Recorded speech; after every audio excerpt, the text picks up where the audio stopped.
साल 1859, जब दुनिया हवाई जहाज की पहली उड़ान और आइंस्टीन की थ्योरी ऑफ रिलेटिविटी जैसी क्रांतिकारी खोजों से दशकों दूर थी, अमेरिका में एक युवा लेखक एडवर्ड एवरेट हेल के दिमाग में एक अद्भुत कल्पना ने जन्म लिया।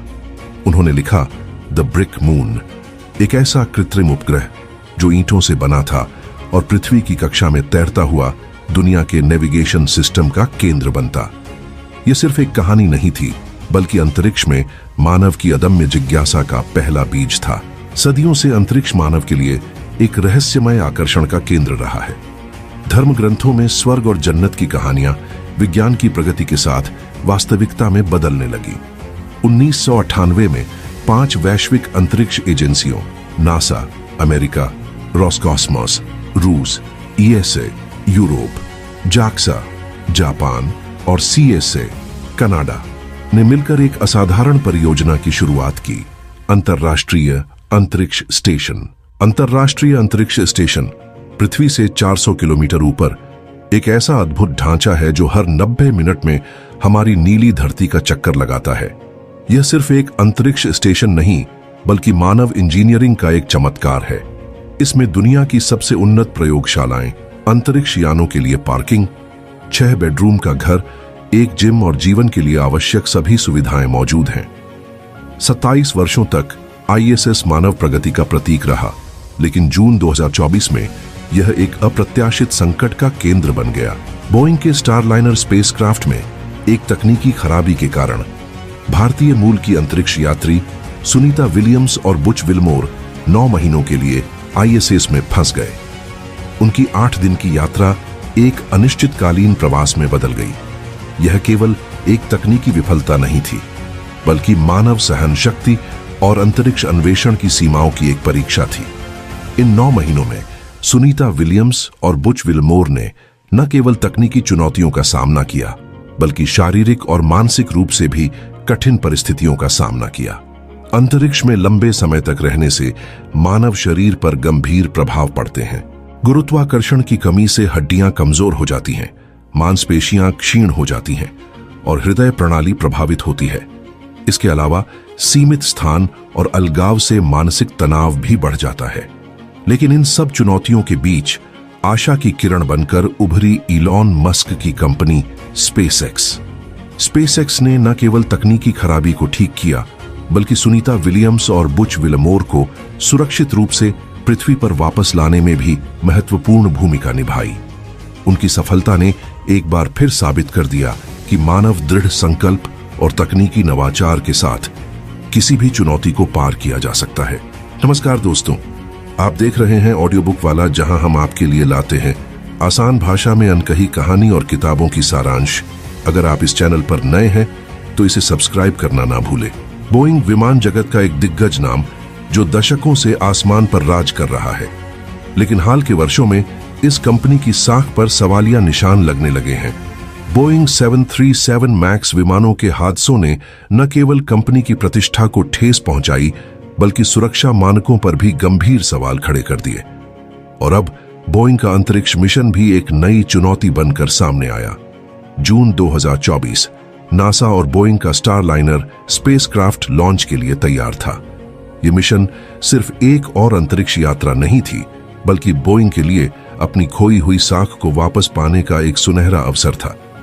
एटलस वी रॉकेट, जो 18,84,000 लीटर ईंधन से भरा हुआ था, इस महत्वाकांक्षी मिशन का आधार था। अंतरिक्ष यात्री सुनीता विलियम्स और बुच विल्मोर इस ऐतिहासिक यात्रा के नायक लॉन्च के लिए पूरी तरह तैयार थे, लेकिन नियति को कुछ और ही मंजूर था। 1 जून को लॉन्च की पहली कोशिश तकनीकी खराबी के कारण विफल हो गई। फिर 2 और प्रयासों के बाद भी समस्या का समाधान नहीं हो सका। लॉन्च को स्थगित करना पड़ा और हर तरफ निराशा का माहौल छा गया। 5 जून को एक बार फिर उम्मीद की किरण जगी। सुनीता और बुच दृढ़ संकल्प के साथ कैप्सूल में सवार हुए। इस बार रॉकेट ने उड़ान भरी और स्टारलाइनर ने अंतरिक्ष की ओर अपना सफर शुरू किया। 6 जून को स्टारलाइनर अंतर्राष्ट्रीय अंतरिक्ष स्टेशन में डॉकिंग के लिए तैयार था। डॉकिंग यानी 2 अंतरिक्ष यानों का मिलन एक जटिल और नाजुक प्रक्रिया होती है। जैसे ही स्टारलाइनर आईएसएस के करीब पहुंचा, इंजीनियरों ने एक और तकनीकी खराबी का पता लगाया। हीलियम लीक के कारण स्टारलाइनर का थ्रस्टर सिस्टम ठीक से काम नहीं कर रहा था। थ्रस्टर, जो अंतरिक्ष यान को नियंत्रित करने के लिए महत्वपूर्ण होते हैं, अस्थिर हो गए थे। सुनीता और बुच, जो पहले से ही कई चुनौतियों का सामना कर चुके थे, अब एक और गंभीर संकट से जूझ रहे थे। आईएसएस में डॉकिंग एक जोखिम भरा फैसला था। अगर थ्रस्टर सिस्टम में खराबी आती तो स्टारलाइनर आईएसएस से टकरा सकता था, जिससे दोनों अंतरिक्ष यानों को गंभीर नुकसान पहुंच सकता था। लेकिन सुनीता और बुच, जो अनुभवी अंतरिक्ष यात्री थे, ने स्थिति को संभाला। उन्होंने अपने कौशल और धैर्य का परिचय देते हुए स्टारलाइनर को सुरक्षित रूप से आईएसएस में डॉक किया। यह मिशन, जो एक जीत का प्रतीक बनने वाला था, अब एक संघर्ष की कहानी बन चुका था। बोइंग, जो अपनी तकनीकी श्रेष्ठता के लिए जाना जाता था, अब अपनी गलतियों का सामना कर रहा था। लेकिन सुनीता और बुच के साहस और नासा और बोइंग के इंजीनियरों के अथक प्रयासों ने इस मिशन को एक नई दिशा दी। अब सवाल है कि कैसे होती है डॉकिंग। अंतर्राष्ट्रीय अंतरिक्ष स्टेशन पृथ्वी से लगभग 400 किलोमीटर ऊपर 27,600 किलोमीटर प्रति घंटे की बेतहाशा रफ्तार से हमारी दुनिया का चक्कर लगा रहा है। कल्पना कीजिए, इतनी तेजी से दौड़ती हुई एक विशालकाय संरचना में एक छोटे से अंतरिक्ष यान को पार्क करने की चुनौती।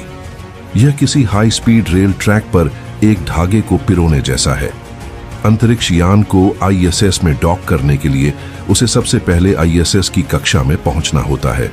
इस कक्षा को आप अंतरिक्ष में एक अदृश्य राजमार्ग की तरह समझ सकते हैं। एक बार कक्षा में पहुंचने के बाद अंतरिक्ष यान धीरे धीरे आईएसएस के करीब जाता है, जैसे एक कुशल ड्राइवर धीरे धीरे अपनी कार को पार्किंग में ले जाता है। लेकिन अंतरिक्ष में यह प्रक्रिया कहीं अधिक जटिल होती है।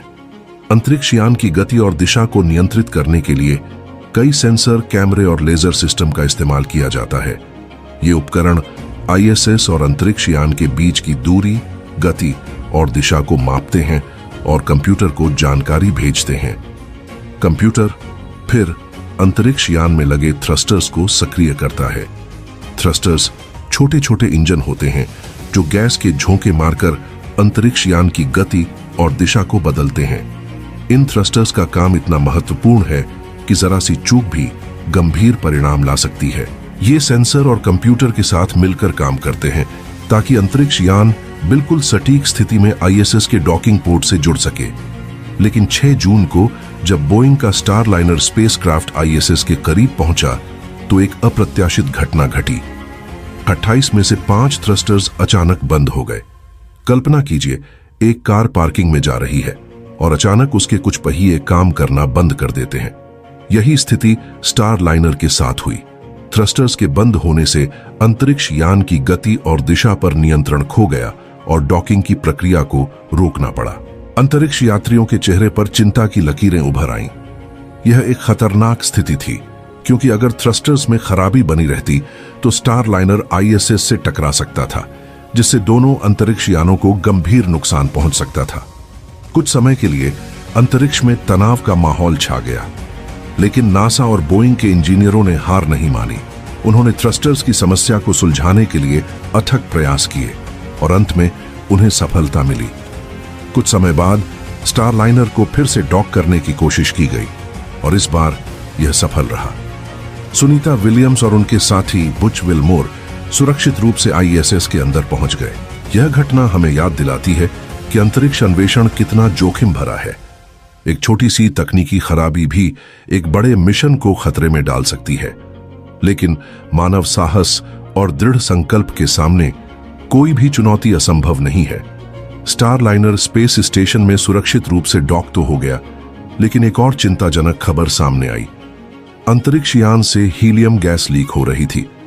हीलियम हालांकि ईंधन नहीं है, लेकिन ईंधन के दहन के लिए आवश्यक है। यह गैस रॉकेट के टैंकों में दबाव बनाने के लिए इस्तेमाल होती है, ताकि तरल ईंधन और ऑक्सीडाइजर इंजन तक सही मात्रा में पहुंच सकें। धरती पर कारों में ईंधन टैंकों में दबाव बनाने के लिए हवा के दबाव और गुरुत्वाकर्षण का उपयोग किया जाता है, लेकिन अंतरिक्ष में जहां न हवा है और न ही गुरुत्वाकर्षण, हीलियम एक महत्वपूर्ण भूमिका निभाता है। यह टैंकों में दबाव बनाए रखता है जिससे इंजन को लगातार ईंधन मिलता रहता है। हीलियम लीक होने से स्टारलाइनर की समस्या और बढ़ गई।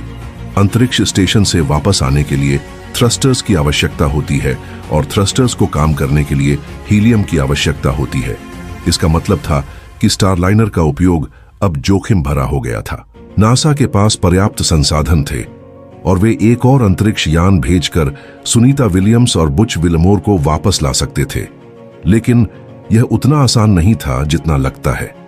अंतर्राष्ट्रीय अंतरिक्ष स्टेशन में कुल 8 डॉकिंग पोर्ट हैं, जिनमें से 4 रूसी हैं और 4 अमेरिकी। एक और अंतरिक्ष यान भेजने के लिए नासा को एक खाली डॉकिंग पोर्ट की आवश्यकता होती, लेकिन उस समय आईएसएस में सभी डॉकिंग पोर्ट उपयोग में थे।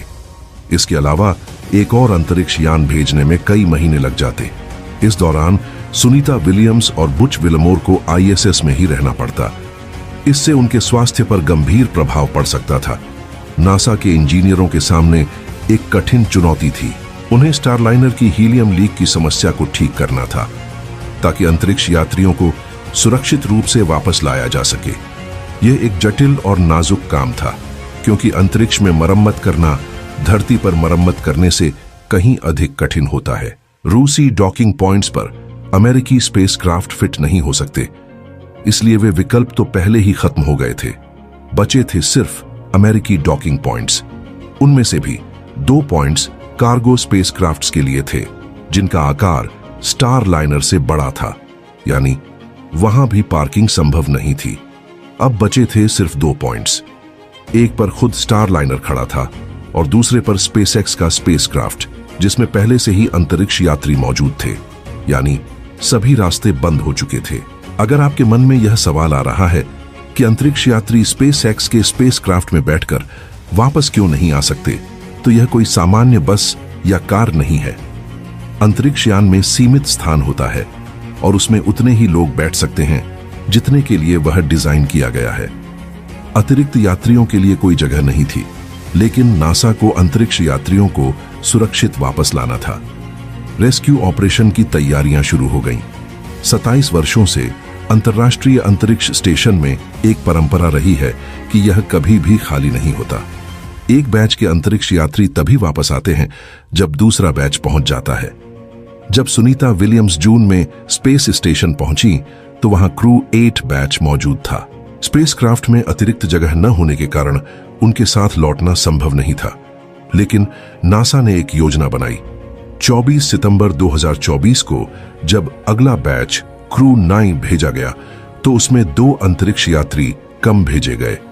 इससे सुनीता विलियम्स और बुच विलमोर के लिए वापसी का रास्ता खुल गया। क्रू 9 ने अपना मिशन पूरा किया और 18 मार्च 2025 को वे सुनीता विलियम्स और बुच विलमोर के साथ पृथ्वी की ओर रवाना हुए। सुनीता विलियम्स ने भले ही अंतरिक्ष स्टेशन को अलविदा कह दिया, लेकिन उनके शब्द गवाह हैं कि वह वहां बिताए 9 महीनों को कभी नहीं भूल पाएंगी। अंतरिक्ष में रहना एक अनोखा अनुभव है, लेकिन यह खतरों से भी भरा है। लंबे समय तक अंतरिक्ष में रहने से शरीर को कई चुनौतियों का सामना करना पड़ता है। न्यूटन का तीसरा नियम, क्रिया की बराबर और विपरीत प्रतिक्रिया होती है, अंतरिक्ष में भी लागू होता है। धरती पर गुरुत्वाकर्षण हमें जमीन से जोड़े रखता है। हम चलते हैं तो हमारे पैर जमीन पर पीछे की ओर दबाव डालते हैं और जमीन हमें आगे की ओर धकेलती है। इसी तरह हम जब कोई वस्तु उठाते हैं तो हमारी मांसपेशियां और हड्डियां गुरुत्वाकर्षण के विपरीत काम करती हैं, लेकिन अंतरिक्ष में गुरुत्वाकर्षण न के बराबर होता है।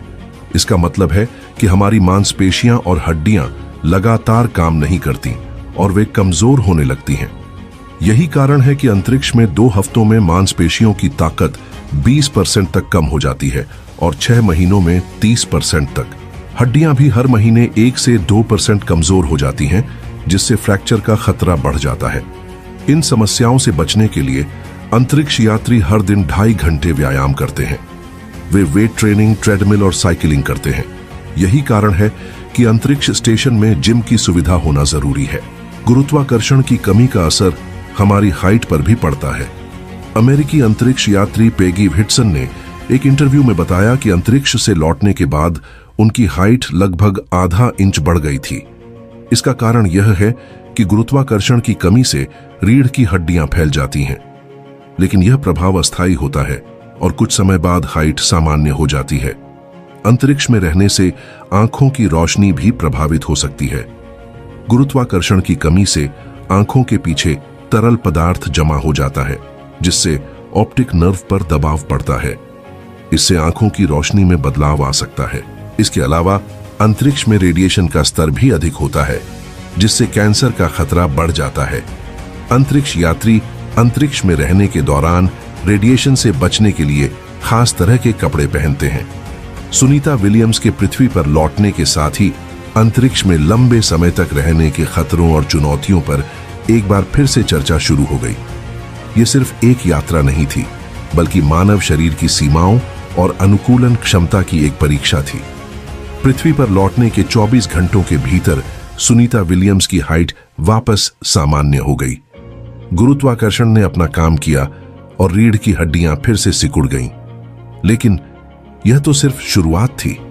अंतरिक्ष में बिताए महीनों का असर उनके शरीर पर कई तरह से पड़ा था। अंतरिक्ष में बिताए महीनों का असर उनके शरीर पर कई तरह से पड़ा था। अंतरिक्ष में सही पोषण बनाए रखना एक बड़ी चुनौती है। अमेरिकी अंतरिक्ष यात्री स्कॉट केली, जिन्होंने लगभग 340 दिन अंतरिक्ष में बिताए, का वजन 7% कम हो गया था। उनके पाचन तंत्र में मौजूद बैक्टीरिया भी बदल गए थे, जिसके कारण उन्हें पृथ्वी पर लौटने के बाद भोजन पचाने में समस्या हुई। अंतरिक्ष में रेडिएशन और गुरुत्वाकर्षण की कमी से डीएनए में भी बदलाव हो सकता है। जब स्कॉट केली अंतरिक्ष से लौटे तो उनके डीएनए में मौजूद टेलोमियर्स लंबे हो गए थे। टेलोमियर्स डीएनए के सिरों पर मौजूद सुरक्षात्मक कैप होते हैं, जो हमारी कोशिकाओं को क्षति से बचाते हैं।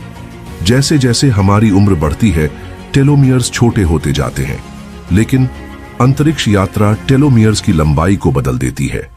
हालांकि पृथ्वी पर लौटने के बाद टेलोमियर्स फिर से सामान्य हो गए। डीएनए में बदलाव से कैंसर का खतरा भी बढ़ सकता है। यही कारण है कि अंतरिक्ष यात्रियों को अंतरिक्ष में रेडिएशन से बचाने के लिए खास तरह के उपाय किए जाते हैं। सुनीता विलियम्स अब पृथ्वी पर सुरक्षित लौट आई हैं। उनकी वापसी ने विज्ञान की एक और विजय गाथा लिखी है। हम उनके बेहतर स्वास्थ्य की कामना करते हैं। वीडियो को लाइक और शेयर करना ना भूलें।